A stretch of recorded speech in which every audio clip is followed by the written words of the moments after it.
Today I'm going to be reading Harry Potter and the Sorcerer's Stone, Chapter 10, Halloween.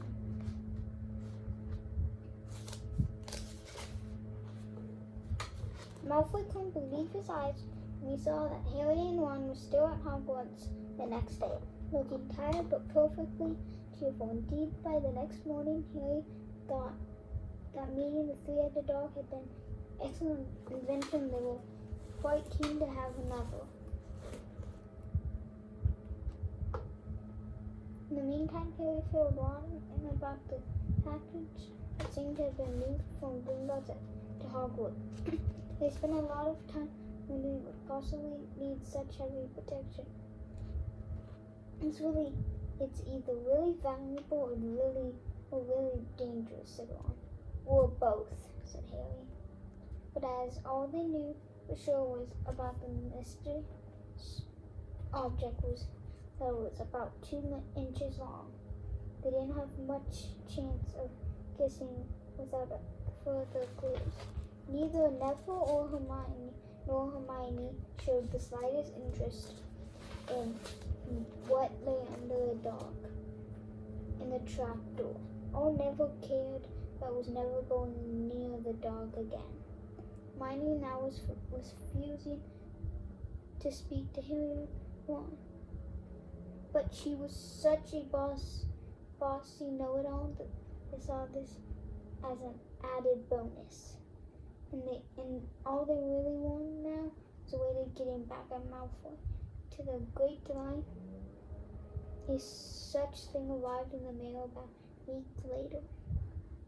The hours flooded into Great Hall as usual.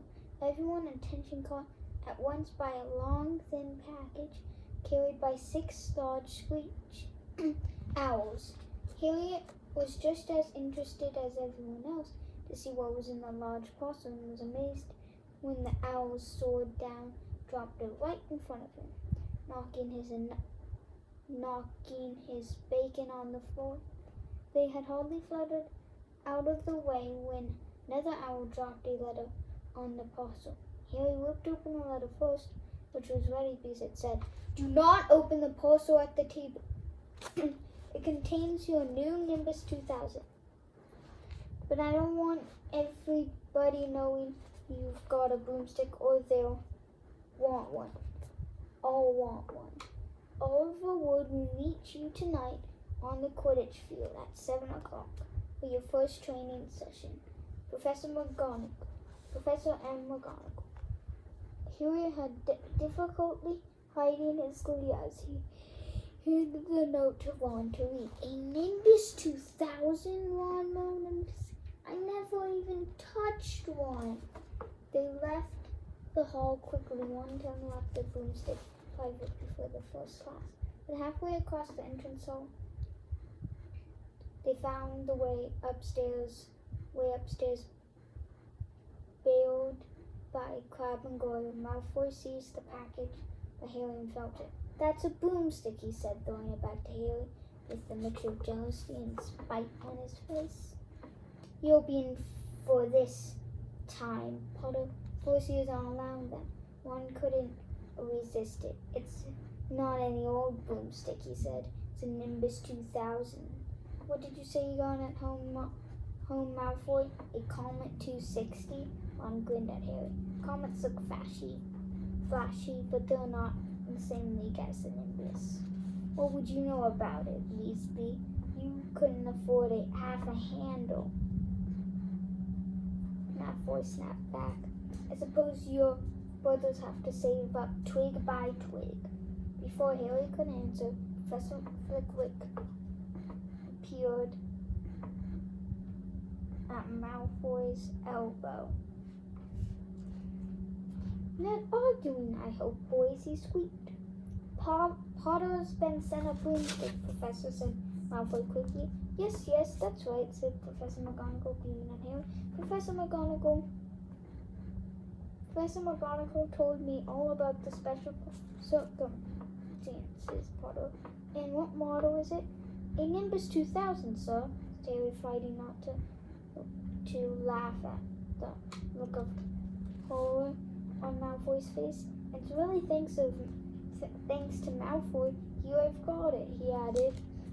Harry and Ron headed upstairs, smothering with laughter at Malfoy's obvious rage and confusion. Well, it's true, Harry chortled as they reached the top of the marble staircase.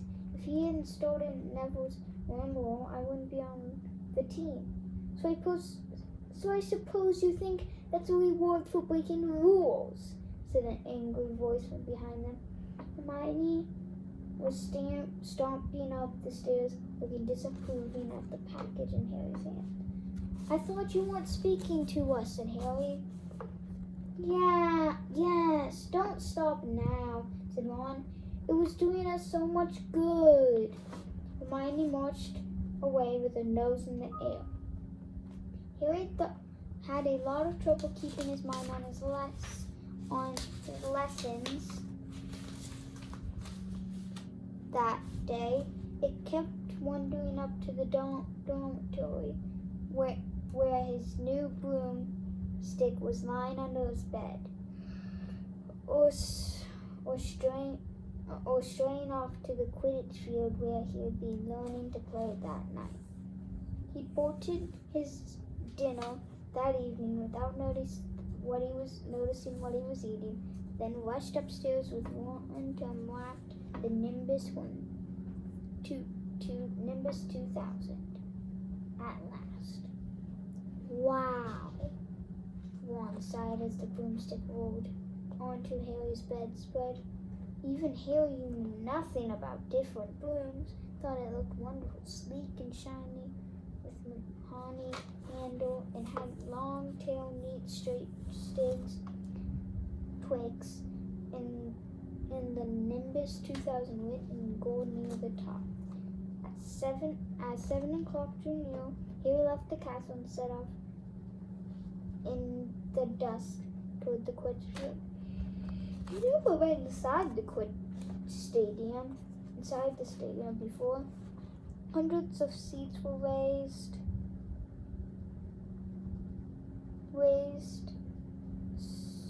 around the field so that the spectators were high enough to see what was going on. At either end of the field were 3 golden poles with hoops at the end. They reminded Harry of little plastic 6 Muggle children blew bubbles through, except they were 50 feet high. Too eager to fly again to wait for wood, Harry mounted his broom and kicked off from the ground. What a feeling! He swooped in and out of the goalpost and sped up and down the field. The Nimbus 2000 turned and everyone at the lightest touch. Hey, Potter, come down! Oliver Wood had arrived. He was carrying a large wooden crate under his arm. Harry landed next to him. Very nice, he said, his eyes glinting. See what McGonagall meant. You really are natural. I'm going to teach you the rules this evening.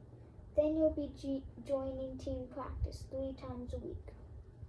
He opened the crate. Inside were 4 different sized balls.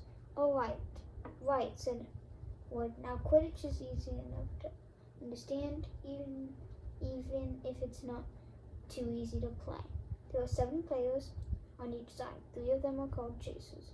3 chasers, Harry repeated as Wood took out a bright red ball the size of a soccer ball. This ball is called a quaffle, said Wood. The chasers throw the quaffle to each other and try to get through one of the hoops. Score a goal. 10 points every time the quaffle goes through the hoops. Follow me. The chasers throw the quaffle and put it through the hoops to score, Harry recited. So that's sort of like basketball on broomsticks with 6 hoops, isn't it? What is basketball? Said Wood curiously. Never mind, said Harry quickly. Now there's another player on each side who's called the keeper. I'm the keeper for Gryffindor. I have to fly around our hoops, stop the other team from scoring. 3 chasers, 1 keeper, said Harry, who was determined to remember it all. And And they play with the quaffle. Okay, got that. So what are they for? Point to the 3 balls left inside the box. I'll show you now, said Wood. Take this. He handed Harry a small club. It bit like a short baseball bat.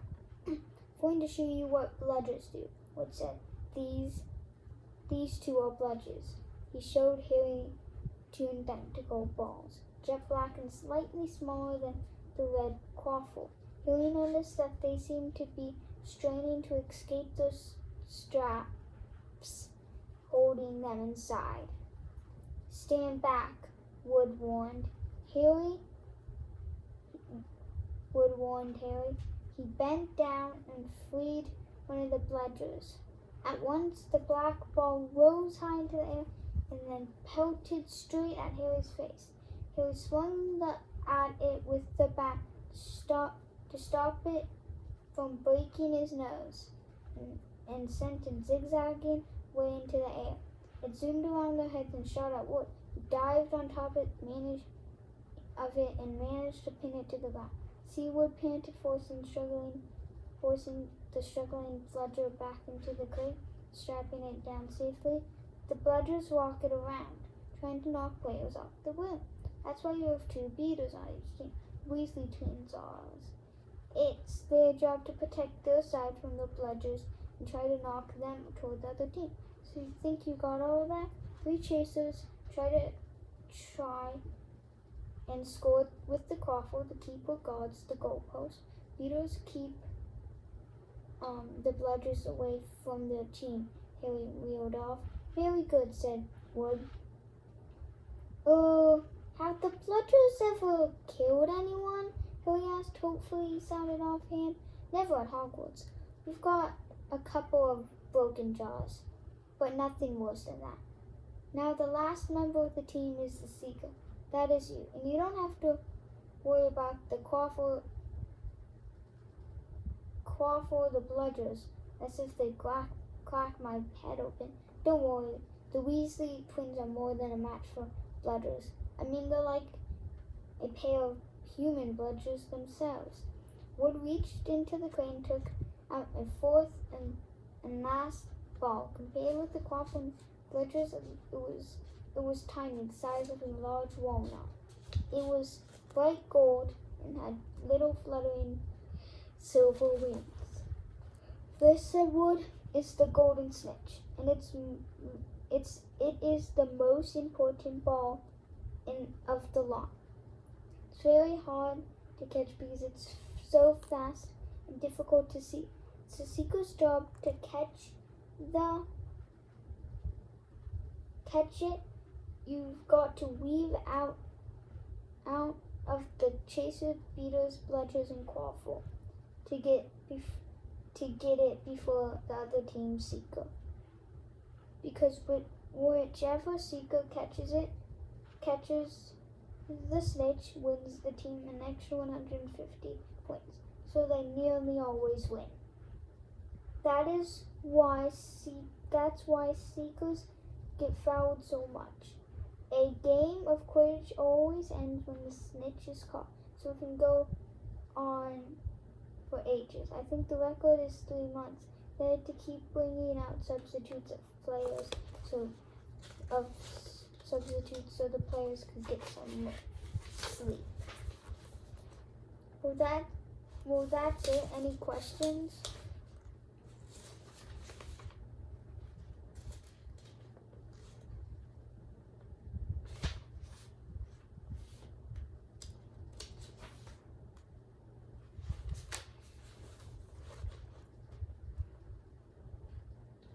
Harry shook his head. He understood what he had to do. All right. He was doing it was going to be a problem. We won't practice with the snitch yet, said Wood, carefully shutting it back inside the crate. It's too dark. We might lose it. Let's try out with a few of these. He pulled out a bag of ordinary golf balls out of his pocket, and a few minutes later, he and Harry were up in the air, with throwing the golf balls as hard as he could in every direction for Harry to catch. Harry didn't miss a single one, and Wood was delighted. After half an hour, night had really fallen. They couldn't carry on, and that Quidditch Cup will have our name on it this year, said Wood happily as they trudged back up to the castle. I wouldn't be surprised if you turn out better than Charlie Weasley. He could have played for England if he hadn't gone chasing dragons. Perhaps it was because he was now so busy with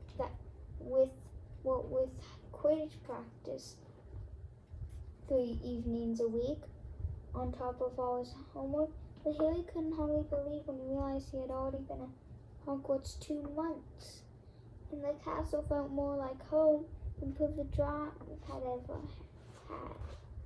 His lessons were too becoming more and more interesting now that they had mastered the basics. On Halloween morning, they woke to the delicious smell of baking pumpkin wafting through the corridors. Even better, Professor Flitwick announced in charms they were going to be ready to start making objects fly, something they had all been dying to try since they'd seen him make Neville's toad zoom across the classroom. Professor Flitwick put the class into pairs to practice. Harry's partner was Seamus Finnegan, which was a relief because Neville was trying to catch his eye. One whoever was to be walking with Hermione Granger. It was hard to tell whether Ron or Hermione Granger were about this. She hadn't spoke to either of them since the day Harry's broomstick had arrived. Now, don't forget what nice movement we've been practicing, squeaked Professor Flitwick, pushed on the books as usual. Swish and flick. Remember, swish and flick. And don't forget, and saying the magic words properly is very important. To never forget the wizard Bellefield, who said S instead of F and found himself on the floor with a buffalo on his chest. It was very difficult. Harry and Seamus swished and flipped, but the feather they were supposed to be sending skyward just lay on the desk. Seamus was so impatient that he prodded it with his wand and set fire to it. Harry had to put it out with his hat. Ron, to the next table, wasn't having much luck. Wingardium Leviosa! He shouted, waving his long arms like a windmill. You're saying it wrong. Harry heard Hermione snap. It's Wingardium Leviosa. Make the "gar" nice and long. You do it then, if you're so clever. Clever, Ron snarled. Hermione rolled up her sleeves of her gown, flicked her wand, and said, Wingardium Leviosa. The feather rose off the desk and hovered about 4 feet above their heads. Oh, well done, cried Professor McGonagall, clapping. Everyone see here, Miss Granger's done it. Ron, who was in a very bad mood by the end of class, it's no wonder no one can stand her, he said to Harry as they pushed their way into the crowded corridor.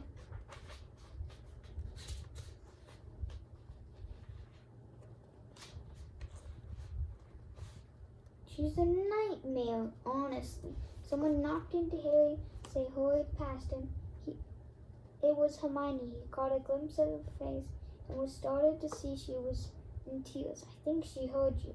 So, said Ron, but he looked a bit ungrateful. She must have noticed she got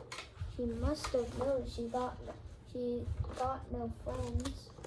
Hermione didn't turn up for the next class wasn't seen all afternoon. On the way down the great hall for Halloween feast, Harry and Ron overheard Patty Patil telling a friend Lavender that Hermione was crying in the girls' bathroom, wanting to be left alone. Harry looked still more awkward at this, but a moment later they had entered the great hall, where the Halloween decorations put Hermione out of their mind.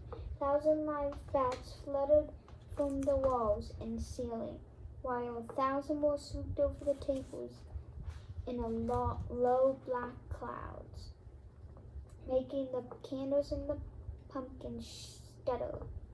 The feast appeared suddenly on the golden plates as it had started until banquet. Harry was just helping himself to a baked potato when Professor Quirrell came sprinting into the hall, his turban askew and tail on his face. Everyone stared as he reached Professor Dumbledore's chair, slumped against the table, and gasped, "Troll in the dungeons! Thought you ought to know." Then he sank to the floor in a dead faint. There was an uproar. It took several purple firecrackers exploding from the end of Professor Dumbledore's wands to bring silence. "Prefects," he rumbled, "lead your houses back to the dormitories immediately." Percy was in his element. "Follow me. Stick together, first years. No need to fear the troll if you follow my orders. Stay close behind me now. Make way, first years coming through. Excuse me, I'm a prefect." "How could a troll get in?" Harry asked as they climbed the stairs. "Don't ask me. They're supposed to be really stupid," said Ron. "Maybe Peeves let it in for a Halloween joke." They passed different groups of people hurrying their different directions as they jostled their way through the crowd of confused Hufflepuffs. Harry suddenly grabbed Ron's arm. "I just thought, Hermione, what about her? She doesn't know about the troll." Ron bit his lip. "Oh, all right," he snapped, "but Percy better not see us." Ducking down, they joined the Hufflepuffs going the other way, slipped down a deserted side corridor, and hurried off toward the girls' bathroom. They had just turned the corridor when they heard quick footsteps behind them. "Percy!" hissed Ron, pulling Harry behind a large stone griffin. Crossed, peering around it. However, they saw not Percy but Snape. He crossed the corridor and disappeared from view. "What is he doing?" Harry whispered. "Rising down in the dungeons with the rest of the teachers." "Search me." Quietly as possible, they crept along the next corridor after Snape's fading footsteps. "He's heading for the third floor," Harry said, but Ron held up his hand. "Can you smell something?" He sniffed and a foul stench reached his nostrils, a mix of old socks and the kind of public toilet no one seems to clean. And then they heard it, a low grunting, shuffling of footfalls of gigantic feet.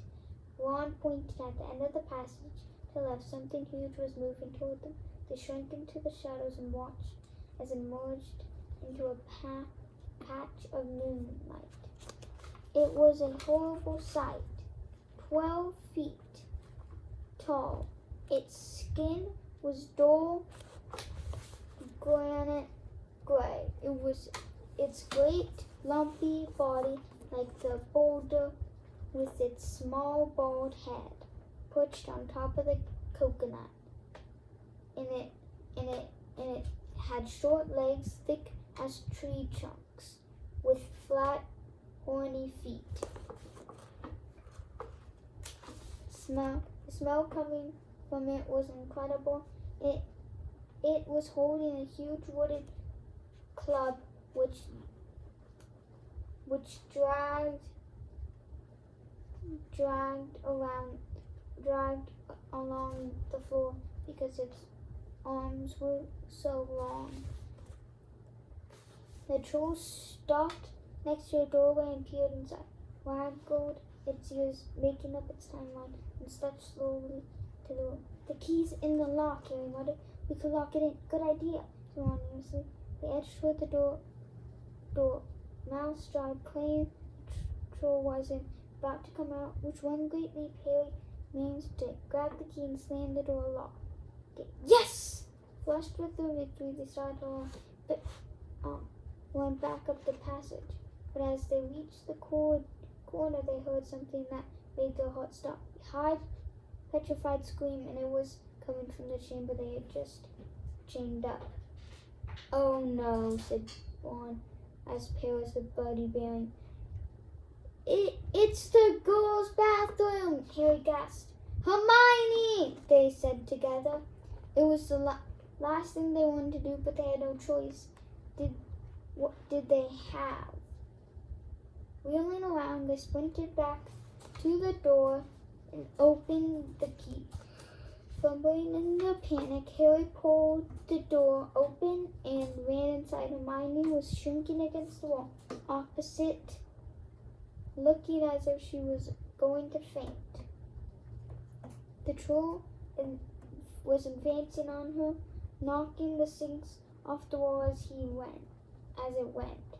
Confuse it, Harry said desperately to Ron, and seizing a tap, threw it hard as he could against the wall. The troll stopped a few feet from Hermione. It lumbered around, blinking stupidly to see what had made the noise. Its mean little eyes saw Harry. It hesitated and made for him inside. Lifting its club as it went. Oi, pea-brain! Yelled Ron from the other side of the chamber, and he threw a metal pipe at it. The troll didn't even seem to notice the pipe hitting its shoulder. It heard the yell and paused again, turning its ugly snout toward Ron instead, giving Harry time to run around it. Come on, run! Harry yelled at Hermione, trying to pull her toward the door, but she couldn't move. She was still flat against the wall, mouth open with terror. The shouting and the echoes seemed to be driving the troll berserk. It roared again and started toward Ron, who was nearest and had no way to escape. Harry did something both brave and stupid. He took a great running jump and managed to fasten his arms around the troll's neck from behind. The troll couldn't feel Harry hanging there, but even the troll will notice if you stick a long bit of wood up its nose.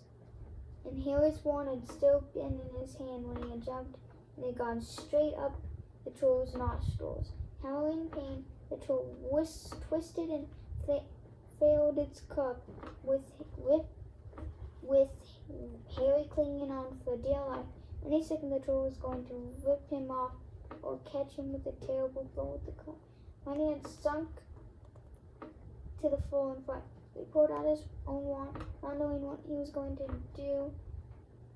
He heard himself cry out the first blow that came to him. Wingardium Leviosa! The club flew suddenly out of the troll's hand, rose high up into the air, suddenly slowly over, and dropped with a sickening crack onto its owner's head. The troll swayed on the spot and fell flat on its face with a thud that made the whole room tremble. Harry got to his feet. He was shaken out of breath. Ron was standing there with his wand raised, staring at what he had done. It was Hermione who spoke first. Is it dead? I don't think so, said Harry. I just think it's been knocked out. He bent down and pulled his wand out of the troll's nose. It was covered with what looked like lumpy gray glue. Ugh, troll boogers. He wiped it on the troll's trousers. A suddenly slamming, loud footsteps made the three of them look up. They hadn't realized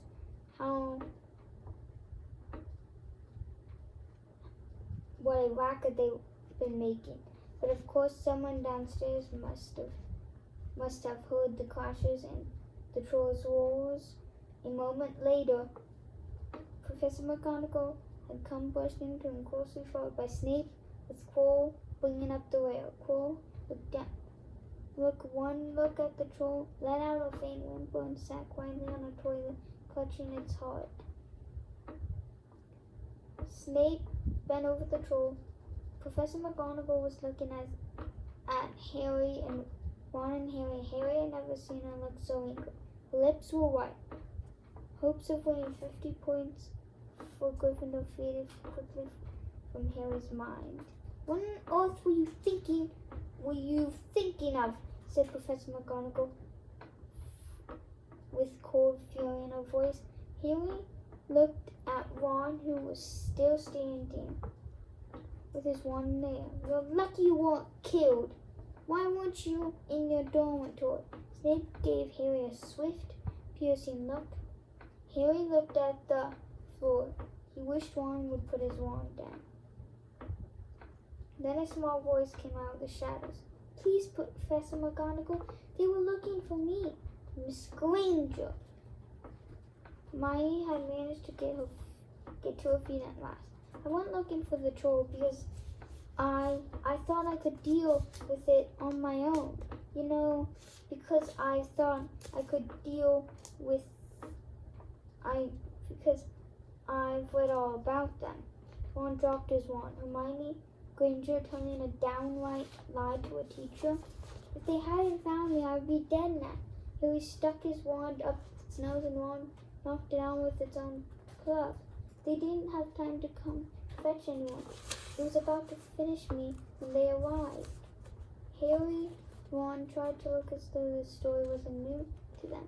Well, in that case, said Professor McGonagall, staring at the three of them, Miss Granger, you foolish girl, how could you think of tackling a mountain troll on your own? Hermione hung her head. Harry was speechless. Hermione was the last person to do anything against the rules, and here she was, pretending she had, to get them out of trouble. It was as if Snape had started handing out sweets.